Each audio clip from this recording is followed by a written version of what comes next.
ओं जननीं शारदां देवीं रामकृष्णं जगद्गुरुं पादपद्मे तयो श्रित्वा प्रणमामि मुहुर्मुहुः।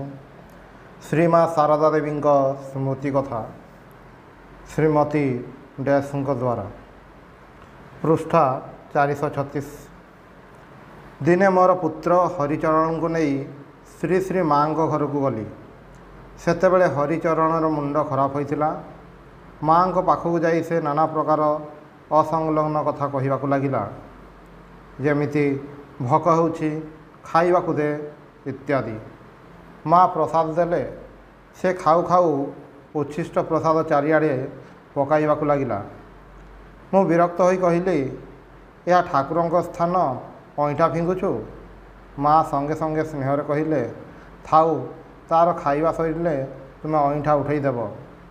मु माँ को कहली, माँ ताहार कौन होइछि? ब्राह्मण देखिले प्रणाम करुछि, गोरु देखिले प्रणाम करुछि।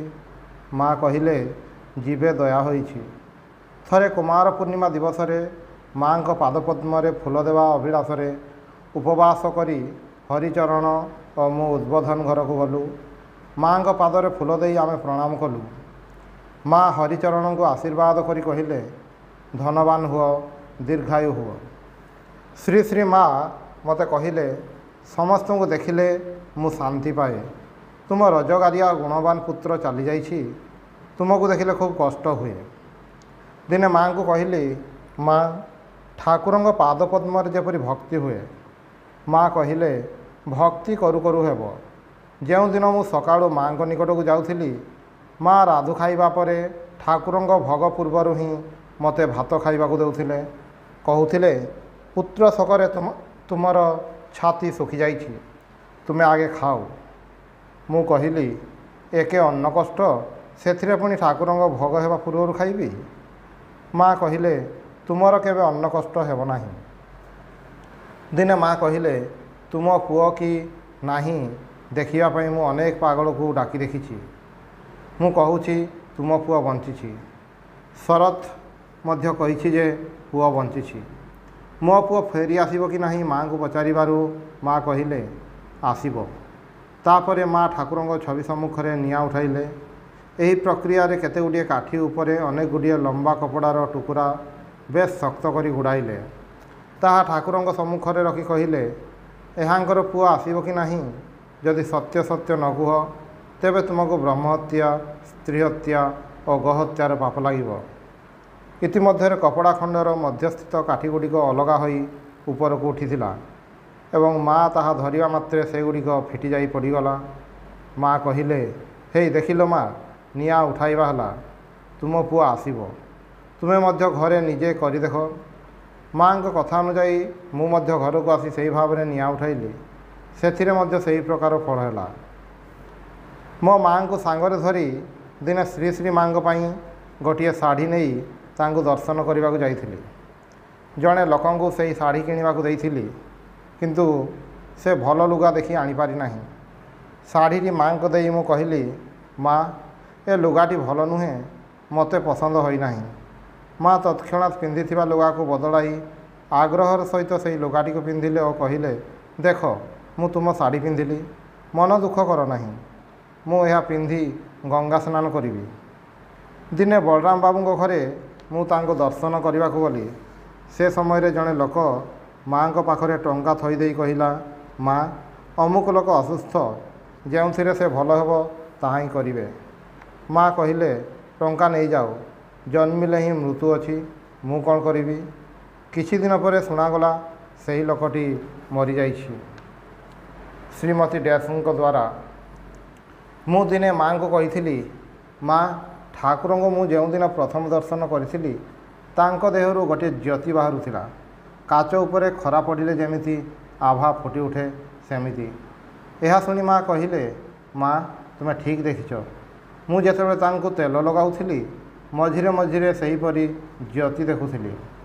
दिने तांको झियारी अर्थात भाईंको झियो नलिनी रागरुषा करी समस्त दिन उपवास रहिले। माँकर अनेक चेष्टार मध्य किछि फल हैला नाही। अवशेष माँ तांको डाकी कहिले, मते तुमर पियुसी माँ मने कर नाही, मु मने कले यही क्षणी यही देह छाड़ी दे पारिबी। ଠାକୁରଙ୍କ କଥା ପ୍ରସଙ୍ଗରେ ମା ଦିନେ ନିଜ ଛାତିରେ ହାତ ରଖି ଲଳିତଙ୍କୁ ଅର୍ଥାତ୍ ସ୍ୱାମୀ କମଳେଶ୍ୱରାନନ୍ଦଙ୍କୁ କହିଥିଲେ, ମୁଁ ଯଦି ଠାକୁରଙ୍କ ପାଖକୁ ଯାଏ ତୁମେମାନେ ମଧ୍ୟ ନିଶ୍ଚୟ ଯିବ। ଶ୍ରୀମତୀ ସରଳାବାଳା ଦେବୀଙ୍କ ଦ୍ୱାରା ସ୍ମୃତି କଥା। ଉଦ୍ବୋଧନ। ମୁଁ ସେତେବେଳେ କଲିକତାର 17 ନମ୍ବର ବସପଡ଼ା ଲେନ୍ ସ୍ଥିତ ସିଷ୍ଟର ନିବେଦିତା ସ୍କୁଲରେ ପାଠ ପଢ଼ାଉଥିଲି। ଦିନେ ସ୍କୁଲ ଛୁଟି ପରେ ସୁଧୀରା ଦିଦି ଆମ 4-5 ଜଣଙ୍କୁ ସାଥିରେ ନେଇ ମାଆଙ୍କ ଘରକୁ ନେଇଗଲେ। ମା ଠାକୁର ଘରେ ଆସନରେ ବସିଥିଲେ। କୁସୁମ ଦିଦି ଗୋଟେ ବହି ପଢ଼ୁଥିଲେ। ଆମେ ପ୍ରଣାମ କରିବାରୁ ମା କହିଲେ, ବସ ମା। ସୁଧୀରା ଦିଦିଙ୍କୁ କହିଲେ, ଭଲ ଅଛ ମା? ସ୍କୁଲ ଏବେ ଛୁଟି ହେଲା, ଏଇ ଝିଅମାନେ ତୁମ ପାଖରେ କ'ଣ ପଢ଼ନ୍ତି?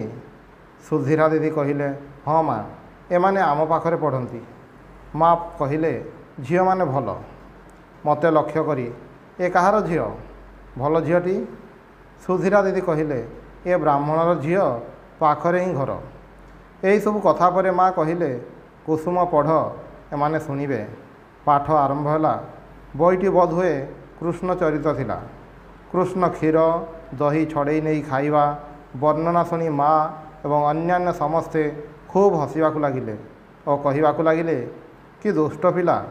ଟିକିଏ ପରେ ଆମ ଗାଡ଼ି ଆସିଲା। ମା କହିଲେ, ତୁମେମାନେ ଏକ୍ଷଣି ହିଁ ଯିବ? ଆଉ ଟିକିଏ ବସିଲେ ହୋଇନଥାନ୍ତା? ସୁଧୀରା ଦିଦିଙ୍କର ଉତ୍ତର ଶୁଣି ମା କହିଲେ, ତେବେ ସକାଳୁ ସକାଳୁ ଚାଲି ଆସିବ ମା। ପ୍ରସାଦ ଗ୍ରହଣ କରି ଆମେ ମାଆଙ୍କୁ ପ୍ରଣାମ କରି ବିଦାୟ ନେଲୁ। ମା କହିଲେ, ଆସ ମା, ପୁଣି ଆସିବ। ଆଉ ଦିନେ ଉପରଓଳି ସୁଧୀରା ଦିଦି ମୋତେ ନେଇ ମାଆଙ୍କ ଘରକୁ ଗଲେ। ମା ତକ୍ତପୋଷ ଉପରେ ଗୋଟିଏ ମସିଣା ପକାଇ ଶୋଇଥିଲେ। ଆମମାନଙ୍କୁ ଦେଖି କହିଲେ, ବସ ମା। ଆମେ ପ୍ରଣାମ କରି ବସିଲୁ। ମା ପଚାରିଲେ, ତୁମ ସ୍କୁଲ ଛୁଟି ହେଲା? କେତେଟା ବାଜିଛି? ସୁଧୀରା ଦିଦି କହିଲେ, ଆଜି ଆମର ଶୀଘ୍ର ଛୁଟି ହୋଇଛି। ଏବେ 3:30 ବାଜିଛି, ତେଣୁ ଏମାନଙ୍କୁ ନେଇ ଆସିଲି। ମା କହିଲେ, ଠିକ୍ କରିଛ। ପରେ ଆଉ ଗୋଟେ ଝିଅର ପ୍ରସଙ୍ଗ ଉଠିଲା। ମା କହିଲେ, ଦେଖ ତ ମା, ଶ୍ୱଶୁର ଘର ଯିବ ନାହିଁ ମୋ ପାଖକୁ ଆସିଛି। ସ୍ୱାମୀ କଳା ବୋଲି ତା ମନ ପାଉନାହିଁ। ଆରେ କଳା ବୋଲି କ'ଣ ତୁ ତାକୁ ଗ୍ରହଣ କରିବୁ ନାହିଁ? ସେ ପରା ତୋର ସ୍ୱାମୀ। ଏସବୁ କି ପ୍ରକାର ଝିଅ ମା, ଜାଣେ ନାହିଁ। ପୁଣି ଶୁଣିଲି ତା'ର ସ୍ୱଭାବ ଖରାପ, ସେଥିପାଇଁ ମଧ୍ୟ ଯିବାକୁ ମଙ୍ଗୁନାହିଁ। ଯାହା ହେଲେ ବି ତୋତେ ତ ଅଯତ୍ନ କରିନାହିଁ, ପୁଣି ତୋ ସ୍ୱାମୀ ତ ସେ। କିଏ ଜାଣେ ମା, ଏସବୁ ଝିଅମାନେ କି ପ୍ରକାରର। ଲୋକେ ଶୁଣିଲେ କ'ଣ ଭାବିବେ? ତା'ର ଯାହା ଇଚ୍ଛା କରୁ। ଏତିକି କହି ମା ଲୁଗା କାଚିବା ପାଇଁ ଗଲେ। ବିଦାୟ ନେବା ବେଳେ ଆମେ ପ୍ରଣାମ କରି କହିଲୁ, ଯାଉଛୁ ମା। ମା କହିଲେ, ଯାଉଛି କହନ୍ତି ନାହିଁ, ଆସୁଛି କହିବାକୁ ପଡ଼େ। ସମୟ ମିଳିଲେ ପୁଣି ଆସିବ ମା। ଦିନେ ଶନିବାରରେ ସୁଧୀରା ଦିଦି ଆମ କେତେଜଣଙ୍କୁ ନେଇ ଦକ୍ଷିଣେଶ୍ୱରରୁ ଫେରିବା ବାଟରେ ମାଆଙ୍କ ଘରକୁ ଆସିଲେ। ମା ତକ୍ତପୋଷ ଉପରେ ଶୋଇଥିଲେ। ଆମକୁ ଦେଖି ଜଗିନମା କହିଲେ, ଏତେ ରାତିରେ ତୁମେମାନେ କେଉଁଠୁ ଆସିଲ? ମା ପଚାରିଲେ, କିଏ ଆସିଛି? ଜଗିନମା କହିଲେ, ସୁଧୀରା ଆସିଛି। ମା ଏହା ଶୁଣି ଉଠି ବସିଲେ। ଆମେ ସମସ୍ତେ ତାଙ୍କୁ ପ୍ରଣାମ କରି ବସିଲୁ। ମା ପଚାରିଲେ, ଏତେ ରାତିରେ କେଉଁଠୁ ଆସିଲ? ସୁଧୀରା ଦିଦି କହିଲେ, ଆଜି ଏମାନଙ୍କୁ ନେଇ ଦକ୍ଷିଣେଶ୍ୱର ଯାଇଥିଲି। ଆଳତି ଦେଖି ଫେରୁ ଫେରୁ ରାତି ହୋଇଗଲା। ମନେ କଲି ଏତେ ପାଖକୁ ଆସି ଚାଲିଯିବି, ତେଣୁ ଏଠାକୁ ଥରେ ଆସିଲି। ଭଲ କରିଛ ବୋଲି କହି ମା ପୁଣି ଶୋଇଲେ। ସୁଧୀରା ଦିଦି ତାଙ୍କ ଗୋଡ଼ରେ ହାତ ମାରି ଆଉଁସି ଦେବାକୁ ଲାଗିଲେ। ମୁଁ ପାଖରେ ଠିଆ ହୋଇ ପଙ୍ଖା କରିବାକୁ ଲାଗିଲି। ସୁଧୀରା ଦିଦି ମାଆଙ୍କ ପାଖରେ ଦକ୍ଷିଣେଶ୍ୱରର ଗପ କରିବାକୁ ଲାଗିଲେ। ମା କହିଲେ, ତୁମେମାନେ নহବତ ଦେଖିଛ ତ? ମୁଁ ସେହି নহବତର ତଳ ଘରେ ରହୁଥିଲି।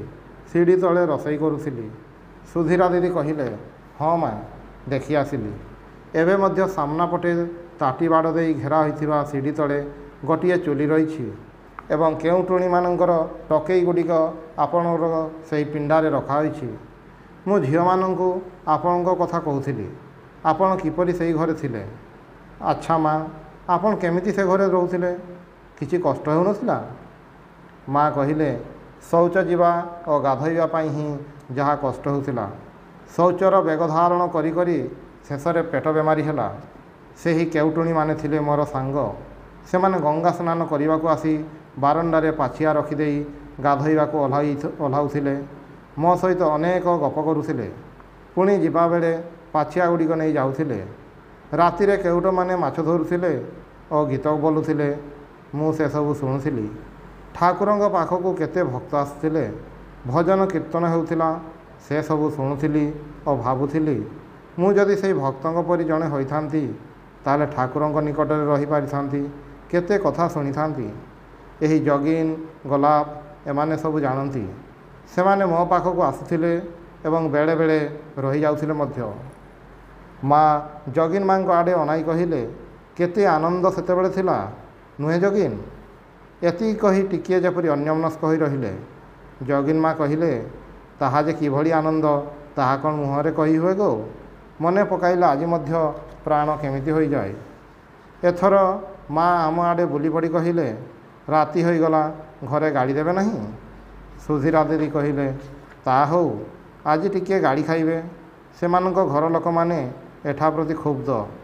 ଯଦି ଶୁଣନ୍ତି ଯେ ଏଠାକୁ ଆସିଛନ୍ତି ତାହେଲେ ଆଉ ମୁଣ୍ଡ ରହିବ ନାହିଁ।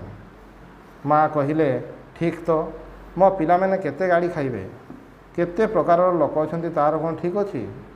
ଯେଉଁମାନେ ସମାଜରେ ଅଛନ୍ତି ସେମାନଙ୍କର ଖାଲି ଭୟ। ତୁମେମାନେ ଆସ ମା, ଆହା କେତେ ଗାଳି ଦେବେ। ସୁଧୀରା ଦିଦି କହିଲେ, ଏତିକି ଯଦି ସହି ନ ପାରିବେ ତାହେଲେ ସେମାନେ କରିବେ କ'ଣ? ଆପଣଙ୍କ ଆଶୀର୍ବାଦରେ ସେମାନଙ୍କର ଭୟ ରହିବ ନାହିଁ। ମା କହିଲେ, ଠାକୁରଙ୍କ କୃପାରେ ସବୁ ସହଜ ହୋଇଯିବ। ଯଦି ଗାଳି ଦିଅନ୍ତି କିଛି କହିବ ନାହିଁ। ସଂସାରରେ କେତେ ପ୍ରକାର ଲୋକ ଥାନ୍ତି, ସବୁ ସହି ରହିବାକୁ ପଡ଼େ। ଠାକୁରେ କହୁଥିଲେ ସ ସ ସ, ତିନିଟା ସ, ଯିଏ ସହେ ସେ ହିଁ ରହେ। ଆମ ପାଇଁ ଠାକୁରଙ୍କ ପାଖରେ ହାତ ଯୋଡ଼ି କହିଲେ, ଠାକୁରେ ରକ୍ଷା କର। ଆମେ ତାଙ୍କୁ ପ୍ରଣାମ କରି ବିଦାୟ ନେଲୁ। ଛୁଟି ଭିତରେ ଦିନେ ଦ୍ୱିପ୍ରହର ବେଳେ ସୁଧୀରା ଦିଦି ଏବଂ ଆମେ 3 ଜଣ ମାଆଙ୍କ ଘରକୁ ଯାଇଛୁ। ମା ଆମକୁ ଦେଖି କହିଲେ, ଠାକୁର ଘରେ ବସ, ମୁଁ ଭୋଗ ଲଗାଇ ଆସୁଛି। କିଛି କ୍ଷଣ ପରେ ମା ଫେରି ଆସିଲେ। ଆମେ ମାଆଙ୍କୁ ପ୍ରଣାମ କଲୁ। ମା ଆମମାନଙ୍କର ଭଲ ମନ୍ଦ ଆଦି ବୁଝିବା ପରେ ପଚାରିଲେ, ସେଦିନ ଘରେ ଗାଳି ଦେଇଥିଲେ? ଆମେ କହିଲୁ, ବେଶୀ ନୁହେଁ, ତାହା ଆମକୁ ଟିକିଏ ବି କାଟି ନାହିଁ। ଆହାରାନ୍ତେ ମା ସୁଧୀରା ଦିଦିଙ୍କୁ ନିଜ ହାତରେ ଗଳାଇ ପ୍ରସାଦ ଦେଲେ। ଆମ ଭିତରେ 2 ଜଣ ବିଧବା ଥିଲେ। ସେମାନେ ସେହି ପ୍ରସାଦ ଖାଇବାକୁ ଟିକିଏ ଇତସ୍ତତ କରିବାରୁ ମା କହିଲେ, ପ୍ରସାଦରେ ଦୋଷ ନାହିଁ, ତୁମେମାନେ ଖାଅ ମା। ତାପରେ ମା ଟିକିଏ ଶୋଇଲେ ଏବଂ ଆମକୁ ତଳେ ଚଟାଣ ଉପରେ ସଉପ ପକାଇ ଶୋଇବାକୁ କହିଲେ। ଅପରାହ୍ନରେ ମା ଠାକୁରଙ୍କୁ ଉଠାଇ ଆମକୁ ପ୍ରସାଦ ଦେଲେ ଏବଂ ବାରଣ୍ଡାରେ ବସି ସୁଧୀରା ଦିଦିଙ୍କ ସହିତ କଥା କହିବାକୁ ଲାଗିଲେ। ଜଣେ ବୋହୂ ଗୋଟେ କାର୍ପେଟରେ ତିଆରି ଗୋପାଳଙ୍କ ଛବି ମାଙ୍କ ହାତରେ ଦେଇ ପ୍ରଣାମ କରି ଆସି ବସିଲେ। ତାହା ଦେଖି ମା କହିଲେ, ବୋହୂ ମା, ତୁମେ ଏହା କ'ଣ କରିଛ? ବୋହୂ କହିଲା, ହଁ ମା। ମା କହିଲେ, ଆହା ଖୁବ୍ ଭଲ ହୋଇଛି, କି ସୁନ୍ଦର ମୁହଁର ଭାବ, କି ସୁନ୍ଦର କରିଛି ଦେଖ। ଏହା କହି ଆମ ସମସ୍ତଙ୍କୁ ଦେଖାଇବାକୁ ଲାଗିଲେ ଏବଂ କହିଲେ, ବେଶ୍ ସୁନ୍ଦର ହୋଇଛି ନୁହେଁ? ଆମେ କହିଲୁ, ହଁ। ସେ ତାହା ପୁଣି ଥରେ ଦେଖି ମଥାରେ ସ୍ପର୍ଶ କରି ଉଠାଇ ରଖିବାକୁ କହିଲେ ଏବଂ ପରେ ବୋହୂଟିର ପାରିବାରିକ କୁଶଳ ପଚାରି ତାକୁ ପ୍ରସାଦ ଆଣି ଦେଲେ। ଗୋଲାପ ମା ଆସିବା କ୍ଷଣି ମା ତାଙ୍କୁ ଛବିଟି ଦେଖାଇ କହିଲେ, କେତେ ସୁନ୍ଦର ହୋଇଛି ଦେଖ। ସେହି ବୋହୂଙ୍କୁ ଦେଖାଇ କହିଲେ, ଏଇ ବୋହୂ ମା କରିଛି।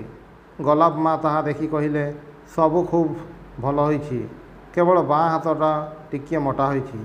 ଆମେ ହସିବାକୁ ଲାଗିଲୁ। ମା ମଧ୍ୟ ହସି ହସି କହିଲେ, ଗୋଲାପ ଆସି ଦୋଷ ବାହାର କଲା, ସେମାନଙ୍କର ପସନ୍ଦ ଅଲଗା ମା। ଗୋଲାପ ଅନେକ ଦେଖିଛି ଶୁଣିଛି ତ, ତେଣୁ ତା'ର ପସନ୍ଦ ହୁଏ ନାହିଁ। ଗୋଲାପର କାମ ଖୁବ୍ ପରିଷ୍କାର ଏବଂ ଅନେକ ପ୍ରକାର କାମ ଜାଣିଛି। ଠାକୁରଙ୍କର ଯେତେ ସବୁ ଜିନିଷ ସବୁ ଗୋଲାପ ତିଆରି କରିଛି। ପୁଣି ଭକ୍ତମାନଙ୍କ ପାଇଁ ମଶାରୀ, ତକିଆ ଖୋଳ ସବୁ ଗୋଲାପ ସିଲେଇ କରେ। ଶରୀରରେ ଟିକିଏ ଆଳସ୍ୟ ନାହିଁ। ଓଁ ନିରଞ୍ଜନମ ନିତ୍ୟମନନ୍ତ ରୂପମ୍ ଭକ୍ତାନୁକମ୍ପାଧିତ ବିଗ୍ରହଂ ବୈ ଈଶାବତାରଂ ପରମେଶମିଡ୍ୟଂ तं ରାମକୃଷ୍ଣଂ ଶିରସା ନମାମି।